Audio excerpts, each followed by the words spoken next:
যে শিশু স্কুলে গিয়ে হৈ হুল্লোড় করেছে সেই শিশুটির দেহ এখন পড়ে আছে নীরব নিথর। হাসপাতালে ভর্তি দগ্ধ কোমলমতি শিশুরা বিছানায় শুয়ে আর্তনাদ করছে। সেই সাথে স্বজনদের আহাজারিতে ভারী হয়ে উঠেছে হাসপাতাল চত্বর। মেজবাহ হাসানের রিপোর্ট।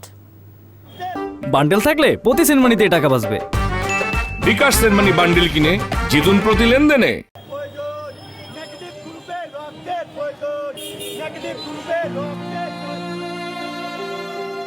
রক্তের জন্য এই আত্মচিৎকার, জীবন প্রদীপ নিভে যাচ্ছে, তাই রক্তের দাবি নিয়ে দাঁড়িয়েছে স্বজন।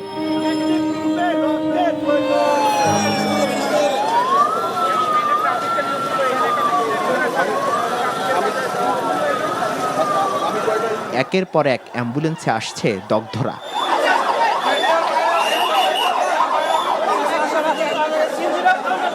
আমার সন্তান কোথায়, এমন প্রশ্নের উত্তরহীন পরিবেশ যেন ঘিরে আছে হাসপাতালগুলোকে।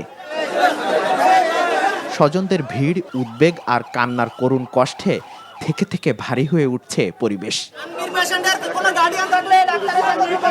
এদের কেউ এসছেন সন্তানের খোঁজে, কেউ এসছেন বাবার খোঁজে, কেউ বা নিয়ে এসছেন পুড়ে যাওয়া স্বজনকে, আর মানবিক মানুষেরা এসেছেন বিবেকের তাড়নায় রক্ত দিতে। এ তালিকায় রয়েছেন শিক্ষক, শিক্ষার্থী সহ নাম না জানা অনেকেই। তাদের অনেকের অবস্থা আশঙ্কাজনক। আহতদের শরীরের বেশিরভাগই পুড়ে গেছে। পুরো শরীরটাই পুড়ে গেছে। আরো স্টুডেন্টের অবস্থা খুবই খারাপ।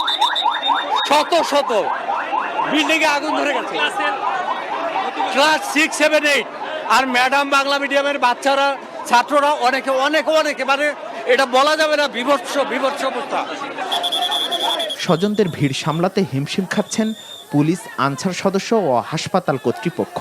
অতিরিক্ত চাপ সামাল দিতে খোলা হয়েছে জরুরি বিভাগ। একই চিত্র রাজধানীর উত্তরার আধুনিক হাসপাতাল, কুর্মিটোলা, সিএমএইচ সহ রাজধানীর বেশ কয়েকটি হাসপাতালে।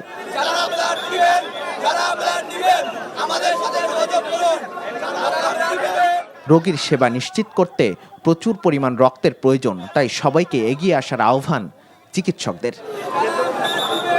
Mezbah Hasan, NTV news, Dhaka. Bundle থাকলে প্রতি সেনমানিতে টাকা বাঁচবে।